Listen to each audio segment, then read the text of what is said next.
ऐसे ही वीडियो के लिए सब्सक्राइब करें।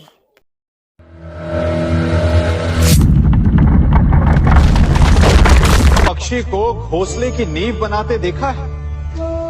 अथक परिश्रम करके तिनका तिनका बिटोर कर वो पक्षी अपना घोंसला बनाता है, अपनी संतान के लिए एक सुरक्षित घर बनाता है।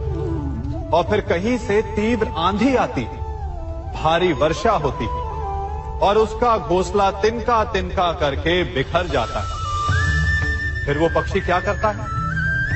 वो रोता नहीं, ना ही विलाप करता है। वो बिना विलंब करे फिर से अपना घोंसला बनाना प्रारंभ कर देता है और सफलता पाता है। फिर हम क्यों छोटी छोटी असफलता से भयभीत होकर परिश्रम करना छोड़ देते हैं? एक बात सदा स्मरण रखिएगा, हर वृक्ष कुल्हाड़ी की एक मार से नीचे नहीं गिरता, हर चट्टान घन के एक प्रहार से नहीं टूटती।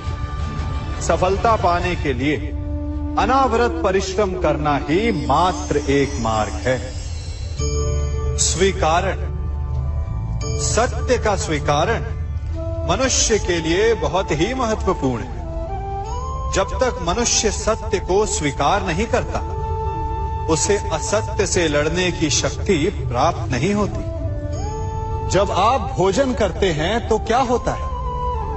आपका पेट स्वीकारता है कि वो भर चुका है और आप भोजन करना बंद कर देते हैं। जब आपको निद्रा आती है तो क्या होता है? आपका मन स्वीकारता है कि आपका शरीर थक चुका है और उसे विश्राम की आवश्यकता है। उसी प्रकार जब आपको किसी व्यसन को रोकना हो तो आपको स्वीकारना पड़ता है कि बहुत हो चुका, चाहे वो लालच हो या मदिरापान।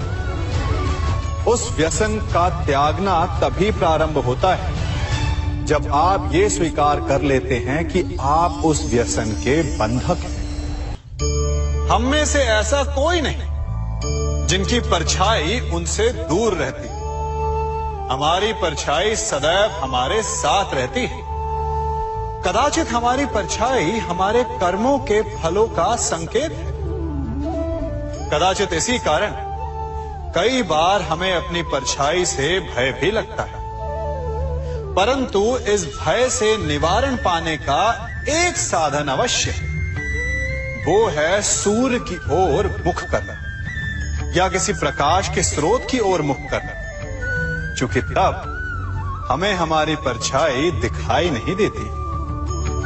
यदि इसे जीवन के संदर्भ में देखें तो ये प्रकाश का स्रोत शुभ कर्मों की चेतना है। यदि आपके मन में शुभ कर्म करने की इच्छा है तो आपको कभी भी अपने कर्मों के फल का भय नहीं होगा, क्योंकि यदि आपका मन शुद्ध होगा तो आपके कर्म शुद्ध होंगे और शुद्ध कर्मों का फल कभी अशुद्ध नहीं हो सकता।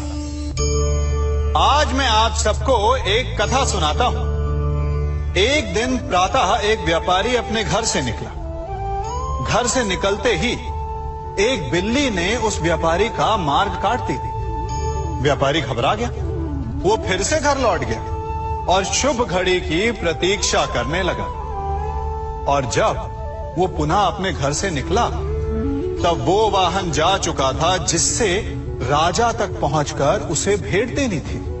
राजा को भेंट नहीं मिली। राजा क्रोधित हो गए।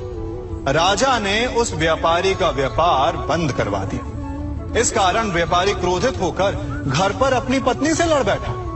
पत्नी अपने बच्चों समेत मैके वापस चली गई और उस व्यापारी के जीवन में यदि कुछ रह गया था तो केवल अंधकार। और इन सब का कारण वो उस बिल्ली को मानता रहा जिसने उसका मार्ग काटा था।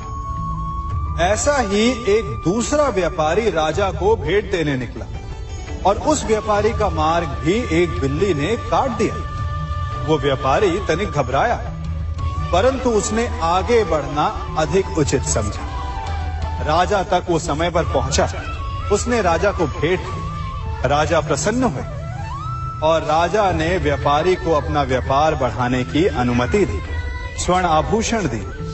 जब व्यापारी घर पर पहुंचा तो पत्नी को आभूषण और अपने बच्चों को देने के लिए वस्त्र थे उसके पास। हर ओर प्रसन्नता थी। समझ रहे हैं ना?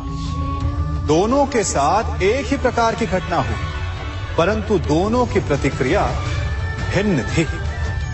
ऐसा ही हमारा जीवन भी है। हमारे जीवन में प्रारब्ध का अपना स्थान है, परंतु उससे कई अधिक महत्वपूर्ण हमारी प्रतिक्रिया, हमारे सोच का प्रभाव है। क्योंकि यही हमारे जीवन को आकार देते हैं। इसलिए अपनी सोच को सकारात्मक रखिए। आपका जीवन सदैव आनंदमय रहेगा।